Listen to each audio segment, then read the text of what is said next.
off to the winners next. I want to get us kicked off here. This is a feel-good story for me. Chiesa. First Premier League goal, the limbs at the cop end. Look, again, as a United fan, it's hard to like Liverpool at times, but that was just a good feel moment. Comes off the bench. I think he's made one Premier League start since being there, now for like 12 months. First Premier League goal, match winner. Liverpool desperately needed that win. If they'd gone off to a 2-2 draw at home to Bournemouth, who've lost all their defenders, question marks, but it gets covered up by Chiesa. Good feel moment. Good to see him back on the score sheet as well, because I wanted him back in the Serie A to see him at his best, because since 2020, I don't think we've seen Chiesa anywhere near that. No, well, it was that 2021 when it was the delayed Euros. Oh, so 2021, that was the year. Sorry, yeah, that year. so Yeah. I had the same as you because like a fellow Italian has to. It's Italian as well. It's heritage. Yeah, has to back him in. Not very favourable about the club he plays for, but yeah, good for him because like if I want Italy to do anything good as well, he's a massive. You need him. Like piece of the puzzle because obviously Italy always struggle with attackers and there's.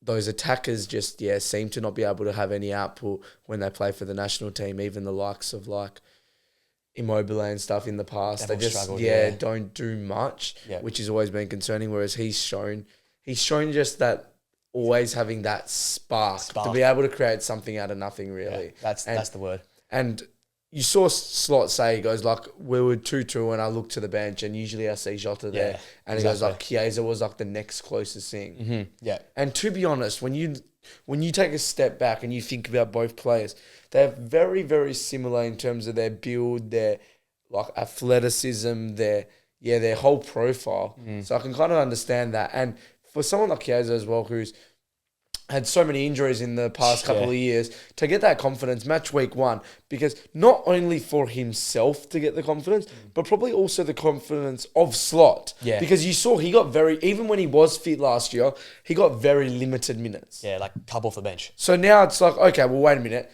Guarantee he's going to be coming off the bench next week as well. Yeah. So he's now at least given himself a chance as well, whereas there was a lot of talks that he was actually just going to leave because I thought so, he wasn't going to get any game time, etc. Like bringing in the likes of Ekatike, and but then I think Jota, unfortunately, those circumstances probably presented an opportunity for himself, and you just have to cash in. Gonna take it. So yeah, both love that. I think that's a great feel story from the weekend.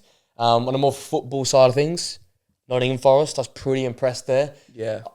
We're all very again another not team a fluke season by Chris Wood. I'll come on my point later on. Very skeptical again because like we have all these one season wonder teams. We know about these type of teams, teams that belt in and then just disappear for a few years. But good first start of the season. I know it's Brentford, but that 45 minutes, very, very good. I feel like they've kept enough of their players as well. Well, as I was saying last night when we were doing the live stream, I chucked on the game at half time to check the Forest squad. I'm like, you look at that starting 11, it's probably a top 8 level into the starting 11. 2 centre-backs are elite, goalkeepers elite, Dan and Doy's elite. Well, Gibbs White staying is huge. Keeping that defensive structure together is pretty huge as well. And the way they played their football, they still were able to counter-attack, which is something I was worried about. Can they still find a way to counter-attack this thing? Because that was our only avenue last year. But with Gibbs White there, he's a chance creator, the ability to turn the ball over and get in the counter-attack, and the way they just blew Brentford out the water in the first 45, I'm pretty impressed. Yeah, definitely. I thought it might be a bit of a banana skin for them. I know Brentford aren't great this year. I think they'll be the closest to go down at the end. But look, very impressive. You have to win what's in front of you, and they won what's in front of them. So I've gone with them as another winner from the weekend. My winner, Sunderland. Yeah, I've got that as well. Yeah. Yeah, so I think just a feel-good story in terms of like, it's been pretty depressing for those teams coming in. And we've been big on like, if you're going to stay up, you got to spend the cash, and they've done it. Mm-hmm. Mm-hmm. It's always funny though when looking at it. Sunderland, if I'm not mistaken, got up not through automatic promotion, correct? They were the third, the playoffs. Yeah. It's always funny how the playoffs team is the team who actually has the most success when they come up. And I'm not sure what the backing is behind that, but I can probably go through every year now, like even to the point where Luton, like... Who was last year's one? Oh, Southampton. That's where the one-off one. But Luton was, they are... Yeah. Like, it seems to be that playoff. Well, they've made unbelievable... They would have had to have spent 150 million. I'm looking now. They have spent 165 million on Diarra, Adingra, Enzo Lefebvre, Talbi, Siddiqui, Xhaka, Mukiele joined this morning from Like even PSG. Xhaka, that's an unbelievable signing. The whole signing 11 is basically signings. They got Ronaldo from Atletico Madrid as well. So that's an unbelievable, like, they've got very much Forest about them. If they can just, like, stay up. Just stay up. Just one job is and to stay to up. be honest, they already look better than Forest, because if you're linking up like they did in their first match, well, you got 37 matches, that's only going to get better. Yeah. Because every other team's got some sort of chemistry going on, but they don't. Yeah. Because none of these players played in the championship last year. No, and that's the one thing I say as well with Sunderland. That's what I was very impressed with. The few that did play in the original Sunderland team from last year, they were huge. They were massive for the performance. I think the manager, again, never really analysed what the manager did, but for match day one, again, it's West Ham. I've been pretty critical on West Ham. I think they're also another team that's close to going down.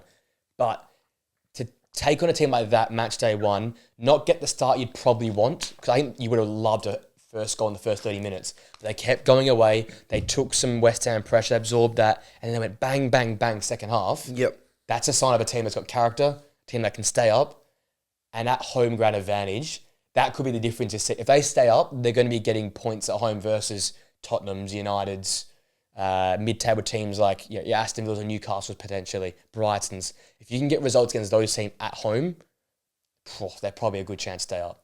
I think that's could be the difference. If you win or draw more games than you lose at home, that should be enough, I reckon, for them to do it. Yeah, well, there's obviously now a path. Like, I think in the past, teams have been able to, like, we've seen, like, Burnley and stuff, and go spend $5 million and, like, they just stay up playing this. Like, you just got to go splash the cash, because the gap now is so big between the Championship and the Premier League. Like, probably is bigger than it's ever been. Yeah, I agree. Like, we're talking about now a league where we even see a likes of, like, Wolves, who finished, 17th last year, had the likes of, like, Ainori and Cunha and other players that were, top tier. Top tier. Yeah. So every team is so good and has, like, game makers, pretty much. Like, people that can just change a game. And if you don't have those on your team, then you're always going to suffer. Watch out. Do you have any more winners this week? Was that all your winners? More winners of this week? Nah. Nah. I had United, but that was like the talking points. Talking, but yeah. Yep.